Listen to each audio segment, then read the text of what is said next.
하나님의 말씀은 누가복음 24장 50절부터 53절 말씀입니다. 누가복음 24장 50절부터 53절 끝절 말씀까지입니다. 찾으셨으면은 다 같이 우리 한 목소리로 읽도록 하시겠습니다. 누가복음 24장 50절부터 53절 시작. 예수께서 그들을 내리고 베다니 앞까지 나가사 손을 들어 그들에게 축복하시더니 축복하실 때 그들을 떠나 하늘로 올려주시니 그들이 그에게 경배하고 큰 기쁨으로 예루살렘에 돌아가 늘 성전에서 하나님을 찬송하니라. 아멘. 누가복음을 시작한 지 157번째 드디어 누가복음을 마무리하는 시간이 되었습니다. 한 교회에서 이렇게 성경의 한 권을 처음부터 끝까지 뗄 수 있다는 게 보통 은혜가 아닙니다. 성도들에게 감사드리고, 아무쪼록 누가복음을 살펴보면서 인자이신 그리스도께서 하신 일을 통해서 우리의 영적 삶이 그리스도를 닮아가는 삶이 되었으면 좋겠습니다. 신앙생활은 하늘을 향한 소망을 가지고 사는 삶을 신앙생활이라고 하는 겁니다. 신앙인들이 가야 할 최종 목적지가 어디냐? 하늘입니다. 이것을 믿지 못하면 영적 생활을 할 수가 없습니다. 어떻게 사람이 하늘에 갈 수 있냐고? 갈 수 있습니다. 사람이 하늘에 갈 수 있다는 것이 소설이 아닙니다. 환상이 아닙니다. 꿈이 아닙니다. 신화가 아닙니다. 이 현실입니다. 현실. 이것을 믿는 게 믿음이거든요. 뜬구름 잡는 이야기가 아닙니다. 예수 믿는 사람은 모두가 다 하늘에 갈 소망을 가지고 사는 자들입니다. 그 세상은 되게 미련하게 보죠. 아이고, 하늘 같은 소리 하고 있네. 야, 이 땅에서나 잘 살아라.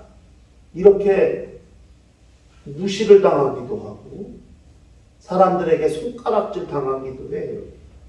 이상한 생각을 하고 이상한 논리를 피고 있다는 거예요. 그런데 하늘에 갈 수 있다는 것이 그게 현실입니다. 하늘 가는 길이 보이지 않습니까? 왜 안 보입니까? 바다의 길이 보입니까? 보통 사람 눈엔 바다에 무슨 길이 있습니까? 바다 물로 파도밖에 더 보입니까? 물밖에 더 보입니까? 바다의 길을 보는 사람이 있어요. 항해사들은 바다의 길을 봅니다.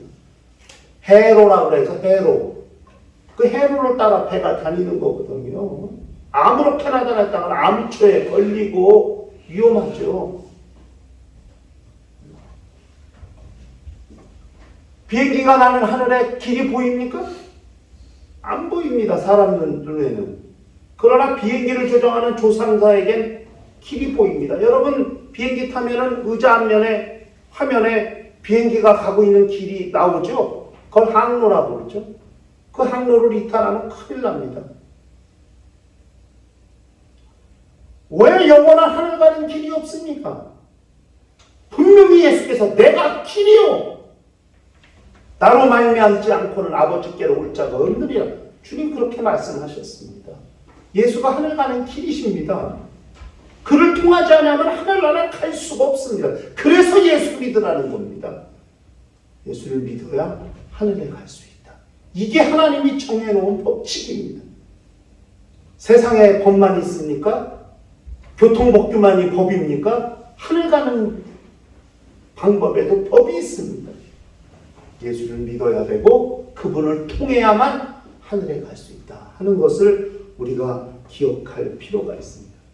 육체를 가지고 하늘에 갈 수 있어요. 몸으로 하늘에 갈 수 있어요. 그것을 능히 가능하게 만들어 주신 분, 그분이 예수 그리스도이십니다. 예수 역사 가운데 오신 분입니다. 동정녀 말에 여인의 몸에 잉태하셔서 10달 동안 뱃속에 계시다가 출산이라는 과정을 통해서 이 땅에 나셨고, 베들레헴 마국간에서 마을 구유에 계시다가 나사렛, 저 애굽으로 피신했다가 나사렛에 와서 30년을 사셨고, 요단강에서 요한에게 침례를 받으시고 3년 동안 공생애를 하셨고, 33년간 이 땅에서 사람으로 사셨어요. 그리고 그가 십자가에 달려 죽으셨습니다. 그것으로 끝이 아닙니다. 그 죽으신 그분이 3일 만에 살아나셨고, 3일 만에 살아난 것으로 끝이 아니라 살아나신 다음에 40일을 이 땅에 계셨어요. 사도행전 1장 33절에 그가 고난받으신 후에 또한 그들에게 확실한 많은 증거로 친히 살아계심을 나타내사 40일 동안 그들에게 보이시며 하나님의 나라의 일을 말씀하시니, 부활하신 다음에 40일을 이 땅에 계셨어요. 그리고 그가 감람산에서 수많은 무리가 보는 가운데서 그가 하늘로, 그 몸, 부활하신 몸 그대로 하늘로 올라가셨습니다. 사도행전 1장 9절에 이 말씀을 마치시고 그들이 보는데 올려져 가시니 구름이 그를 가리어 보이지 않게 하더라. 몸으로 하늘에 올라가셨어요. 몸으로. 무슨 영이 올라간 게 아닙니다. 환상이 아닙니다. 성장이라는 과정을 통해 33년을 사시고 죽으셨다가 3일 만에 부활하신 그 몸으로 40일을 계시다가 그 몸으로 하늘에 가셨어요. 몸으로 하늘에 갈 수 있다고 하는 것을 알게 해주신 분이 바로 예수 그리스도이십니다. 그러므로 성도들은 변화된 몸으로, 썩어질 몸이 아닌 변화된 몸으로, 신령한 몸으로 하늘에 갈 수 있다고 믿는 겁니다. 왜? 예수께서 그렇게 보여주셨기 때문에. 다음은 우리 차례라는 거 아니에요? 예수는 부활의 첫 열매 되시고 처음엔 그리스도, 그 다음은 우리 차례라고 고린도서 15장에 그렇게 말씀하고 있습니다. 고린도 15장 42절부터 죽은 자의 부활도 그와 같으니 썩을 것으로 심고 썩지 아니할 것으로 다시 살아나며, 욕된 것으로 심고 영광스러운 것으로 다시 살아나며, 약한 것으로 심고 강한 것으로 다시 살아나며, 육의 몸으로 심고 신령한 몸으로 다시 살아나나니 육의 몸이 있은지 또 영의 몸도 있느니라. 영의 몸으로 우리는 하늘에 가게 되어 있습니다. 하늘에 간다는 것, 우리가 영원히 사모하는 것이고 우리 신앙의 궁극적인 목표라는 사실을 우리가 기억할 필요가 있습니다. 누가는 의사입니다. 예수께서 직접 부르신 사도 12명 중에 하나는 아닙니다만 그 이후에 전도받아서 예수의 제자가 된 사람입니다. 의사요, 그 당시 아주 학식으로는 최고의 학문을 교육받은 사람입니다. 누가가 쓴 성경이 2개가 있어요. 누가복음과 사도행전이 있어요.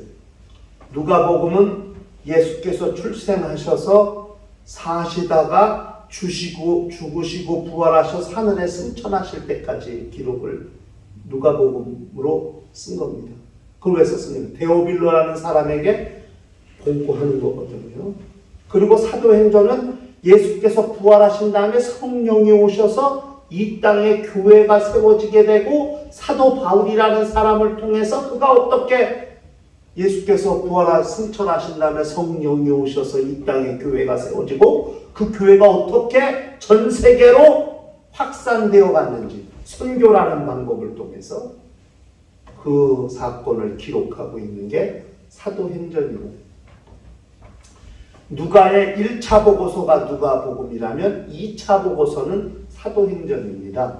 그 1차 보고서인 누가복음을 마무리하면서 누가는 예수의 승천에 관한 내용을 기록하고 있습니다. 예수의 승천에 관한 기록을 확인하면서 하늘을 향한 우리의 소망을 견고히 굳건히 하는 시간이 되었으면 좋겠습니다.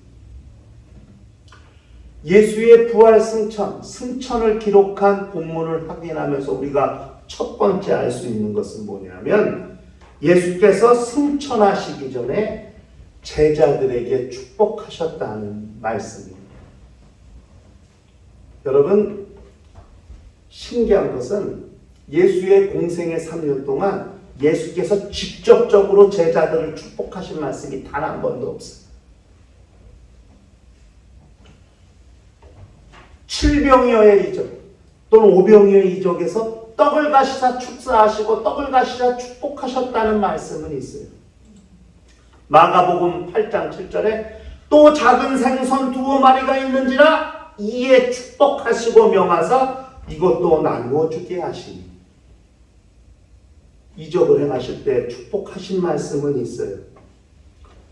마태복음 26장에 가면 최후의 만찬 때 예수께서 축복하신 이야기가 나와요. 마태복음 26장 26절에 그들이 먹을 때 예수께서 떡을 까지사 축복하시고 떼어 제자들에게 주시며 이르시되 받아서 먹으라 이것은 내 몸이니라 하시고 오병이어를 행하실 때 최후의 만찬 때 또 한 번은 어린아이를 안으신 다음에 그 어린아이에게 축복하셨다는 말씀은 있어요. 그런데 제자들에게 직접 제자들을 향하여 축복하신 이야기는 공생의 기간에 나오지 않아요. 다시 말하면 예수께서 승천하시기 전에 제자들에게 축복하신 것이 처음이자 마지막으로 제자들에게 축복하신 말씀이에요. 예수께서 승천하시면서 제자들에게 축복하신 말씀은 처음이자 마지막이기 때문에 제자들의 믿음을 엄청나게 견고히 했을 것이라고 생각됩니다. 예수께서 이 땅을 떠나서 하늘에 계시고 이 땅에 예수가 계시지 않기 때문에 예수가 없는 이 세상에서 제자들이 어떻게 영적 생활을 하고 주님이 맡기신 일을 감당해야 될지를 제자들이 결단하고 각오하는 엄청난 계기가 되었을 것이라고 생각이 됩니다. 사도행전 1장 4절부터 8절에 보니까 예수께서 축복하실 때에 어떻게 축복하셨는지가 나오죠. 사도행전 1장 4절부터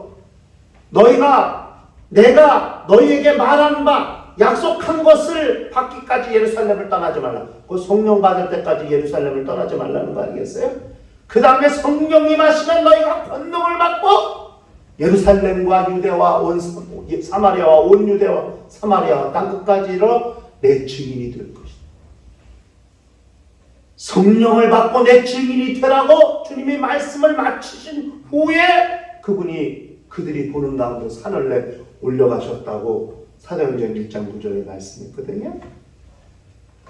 주님이 축복하시면서 제자들에게 말씀하신 그 말씀은 정말 제자들에게 엄청난 담력과 용기를 주었던 말씀이라고 생각이 되는 거죠.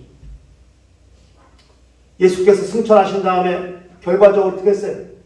그들이 예루살렘 성에 모여 큰 방에 모여 정말 차게 기도에 힘썼다고 그러지 않았어요? 사도행전 가니까 열흘 만에 성령님 하셨는데 승천하신 데에 예수께서 승천하신 지 열흘 만에 성령님 하는데 그 열흘 동안 그들이 예수께 부활하셨을 때도 두려워서 떨고 문을 잠가서 집안에서 그냥 무서워서 사람들이 자기 잡아갈까봐 두려워가지고 그렇게 공포에 시달리던 사람들이었는데 예수께서 축복하시고 승천하신 다음에는 무슨 담력이 있었는지 그 마가다락방이 뭐야 전혀 기도에 힘썼단 말이에요. 얼마나 뜨겁게 기도했는지 성령을 받을 때 각기 다른 방언으로 말하기를 시작했고 그것이 그 길가를 지나던 모든 사람들에게 다 들릴 정도로 그들이 그렇게 성령이 충만해서 기도했거든요. 예수의 축복을 받은 자들의 담력, 예수의 축복을 받은 자들의 신앙, 이것을 우리가 기억할 필요가 있는 거죠. 두 번째는 예수께서는 축복하실 때에 승천하셨어요. 여기 본문에 보니까 올라가셨다고 기록하지 않았어요. 올려지신. 개역 성경에는 올리우시니 다 수동태로 되어 있는 거예요. 이게 뭐냐면 자기가 올라간 게 아니에요. 누군가에 의해서 올려졌다는 거지. 승천은요, 자기가 하고 싶어서 할 수 있는 게 아니에요. 하나님께서 그 아들을 하늘로 올리신 것이지 예수께서 올라가신 것이 아니에요. 아버지가 아들을 하늘로 올려주신 것이지 아들이 가고 싶다고 해서 자기가 갈 수 있는 게 아니에요. 하나님이 올려주셨다는 것을 성경은 기록하고 있습니다. 부활이나 승천은 자기가 할 수 있다고 해서 하는 것이 아닙니다. 하나님이 살려주셔야 되고 하나님이 하늘로 올려주셔야 하는 거죠. 이게 부활이고 이게 승천입니다. 우리가 할 수 있는 게 뭐냐? 우리가 할 수 있는 건 이 땅에서 묵묵히 영적 생활하며 하나님의 말씀대로 사는 일을 우리가 하는 일이고, 그렇게 산 자들을 죽음에서 건져서 하늘로 올려주시는 것은 하나님께서 하시는 일이라는 것을 우리가 기억할 필요가 있습니다. 예수께서 십자가상에서 하신 7가지의 말씀 중에 한 가지가 뭐냐?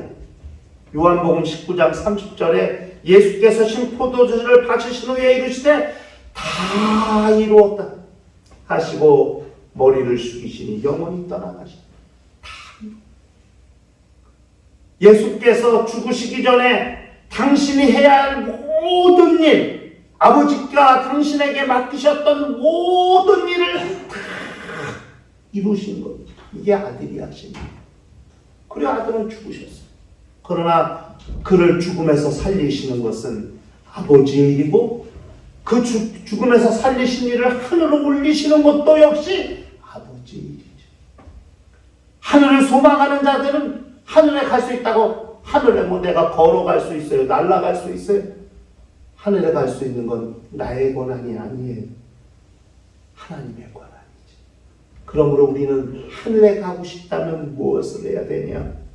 이 땅에서 내게 맡겨진, 내게 주어진, 내가 해야 될 내 사명과 소명을 잘 감당하는 것이 내가 해야 될 일입니다. 성도로서 하나님이 맡기신 일에 최선을 다해 충성하며 자기의 영적 생활을 관리하는 것이 자기가 해야 될 일입니다.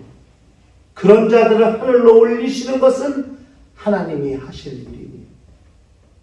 하늘을 소망하며 사는 신앙인들은 이 땅에서 부지런히 하나님의 뜻을 순종하고 살아야 한다는 사실을, 그것을 기억할 필요가 있습니다. 여러분, 성경에 죽음을 맛보지 아니하고 하늘로 올라간 사람이 예수 위에 2사람이 있습니다. 구약 성경에 이 땅에서 죽음을 맛보지 아니하고 하늘로 올라간 사람이 2사람이 있어요. 에녹이라는 사람과 엘리야가 바로 그 사람입니다. 창세기 5장 24절에 가면은 에녹이 하나님과 동행하더니 하나님이 그를 데려가심으로 세상에 있지 아니하였더라. 에녹은 하나님과 300년간 동행했습니다. 그 다음에 열왕기하 2장 11절에 가면 엘리야가 하늘로 승천하는 말씀이 나와요. 두 사람이, 여기서 말하는 두 사람은 엘리야하고 엘리사예요. 두 사람이 길을 가며 말하더니 불수레와 불말들이 두 사람을 갈라놓고, 엘리야와 엘리사를 갈라놓고 엘리야가 회오리 바람으로 하늘로 올라가더라. 이렇게 말했습니다. 에녹과 엘리야의 공통점이 뭔지 아십니까? 하나님의 뜻대로 산 사람들이라. 하나님과 동행했고, 엘리야가 밭을 갈다가도 엘리야가 그렇게 하나님의 부르심을 받은 다음에 그는 선지자로서 사역할 때 단 한 번도 하나님의 말씀을 거역함 없이 그렇게 자기의 사명을 감당했거든요. 엘리야 선지자가 사명을 감당한 그 사역의 절정이 뭡니까? 갈멜산에서 450대 1로 싸운 거 아니에요? 바알 선지자 450명하고 엘리야 혼자 450대 1로 맞붙어서 이겼거든요. 뭘로? 제단에 제물을 올려놓고 하늘에서 불이 내려 이 제물을 사르는 신이 참신이라고 하자. 자, 너희부터 해봐라. 바알 선지자 450명이 그냥 아침부터 밤까지 그렇게 그냥 울부짖어도 바알이라는 신이 응답하지 않았죠. 엘리야가 조롱하고 비꼬면서 야, 더해, 더. 그렇게 해서 네 신이 응답하겠냐? 칼로 자기 몸을 상하면서 바알 선지자들이 바알이요, 바알이요, 바알이요 하면서 응답 없었어. 엘리야가 하나님께 딱 한 번 기도했어. 여호와의 사심을 두고 맹세.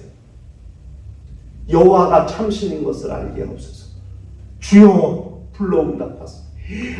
하늘에서 불이 내려갖고 제물과 그 제물을 물에 잔뜩 물을 부어가지고 그냥 그 제단 옆에 도랑에 물이 가득한데 제물도 불사하고 도랑에 물까지 다 핥았어요. 불을 내리시고. 그래갖고 엘리야 선지자가 칼로 그 450명을 다 쳐 죽인 거 아닙니까? 그렇게 하나님의 뜻에 한 사람이 얼마나 두려워요. 450명과 싸울 수 있어요? 2명과 싸워도 버거운데? 그런데 두렵거나 공포심도 없이 담대함으로 하나님의 말씀대로 그렇게 영적 전쟁을 치르고 그렇게 우성으로 물들었던 이스라엘의 그런 영적 환경을 변화시키는 거룩한 일을 감당하게 하시지 않았습니까? 에녹과 엘리야는 하나님의 뜻대로 순종한 사람, 하나님의 뜻대로 순종한 사람들은 죽음을 맛보지 아니하고 하늘로 승천하게 하셨습니다. 신약엔 예수 그리스도께서 그렇게 하늘로 승천했습니다. 스데반이라는 집사는 복음 전하다가 돌에 맞아 죽었지만 돌에 맞아 죽는 순간 보좌 우편에 계신 벌떡 일어나서 보좌 우편에 서 계신 우편 보좌에 서 계신 예수 그리스도를 보았습니다. 그리고 죽는 순간에 천사들이 그 영혼을 하늘로 데려갔습니다. 그 일이 있은 후 14년 후에 바울이 환상을 통해서 하늘에 가서 스데반을 만났습니다. 하나님의 뜻에 순종한 사람들은 죽음도 불사하고 하늘에 갈 수 있습니다. 하나님의 뜻에 순종한 사람들만이 하늘에 갈 수 있습니다. 우리가 해야 될 일은 순종입니다. 하늘로 올리시는 것은 하나님이 하실 일이라는 것을 그걸 기억해야 됩니다. 세 번째, 예수께서 승천하시기 전에 제자들을 축복하셨고 축복하시는 순간에 하나님이 아들을 하늘로 올려주시고 축복하시면서 가셨어요. 축복 다 하시고 자 하나님 이제 아버지 하세요 이렇게 올라가신 게 아니라 제자들이 막 축복하고 있는데 아버지가 아들을 하늘로 올려주셨다. 그리고 세 번째, 이 땅에 남은 제자들이 뭐했냐? 꺽쇠로 뭐라고? 그에게 경배하고. 본문 말씀 이렇게 꺽쇠가 되어 있잖아요. 제자들이 그에게 경배하고 예루살렘에 돌아가 하나님을 찾았어요. 이 땅에 남은 자들이 해야 될 일이 무엇인가? 승천하신 예수를 경배했다는 것입니다. 하나님을 경배하고 예수를 경배하는 것, 이 땅에 있는 자들이 해야 될 매우 중요한 사역입니다. 그 경배의 절정이 뭡니까? 예배. 예배는 하나님을 경배하는 최고의 신앙 행위이죠. 하나님의 말씀에 순종하며 살 뿐 아니라 우리가 살아있는 동안 해야 될 최고의 신앙 행위가 뭐냐면 하나님을 경배하는 것인데 그 하나님을 경배하는 절정이 바로 예배라는 사실을 우리가 기억할 필요가 있습니다. 골로새서 1장 24절에 바울이 골로새 교회를 향해 하는 말씀이 있습니다. 나는 이제 너희를 위하여 받는 괴로움을 기뻐하고 그리스도의 남은 고난을 그의 몸된 교회를 위하여 내 육체에 채우노라. 이렇게 고백하고 있습니다. 그리스도께서 남겨주신 그분의 고난을 교회를 위해 우리 육체에 채우며 주님이 맡기신 사명을 감당하는 것, 이것이 이 땅에 남은 자들이 해야 될 영적 몫이라는 사실을 우리가 기억해야 됩니다. 하늘을 소망하는 자들 그저 가슴에 그리워만 하고 사는 것이 아니다. 예수 그리스도의 축복을 받았다는 사실로 믿음의 담력을 갖고 예수께서 하늘로 올리셨기 때문에 이제 우리가 해야 될 일이 무엇인가? 오직 하늘에 가고 싶다면 하나님의 말씀에 순종하고 살아야 한다는 사실을 다시 한번 되새기고 마지막으로 그에게 다함이 없는 영광, 다함이 없는 경배를 돌리면서 그리스도의 남은 고난을 자기 육체에 채우고 그리스도께서 지신 십자가를 따라 자기 십자가를 지고 주님을 따르는 자들이 될 수 있을 때에 그것이 진정 하늘을 향한 소망을 갖고 사는 성도들의 삶이라는 사실을 우리가 기억할 필요가 있습니다. 영적 생활은 이것이 동반되어야 정말 신앙인다운 신앙인이 되는 것이고 하늘의 소망을 갖고 사는 성도가 될 수 있다는 사실을 기억하면서 일평생 하늘을 향한 소망이 불릴듯 일어난 거룩한 심령과 가정과 교회가 되시기를 주의 이름으로 축원합니다.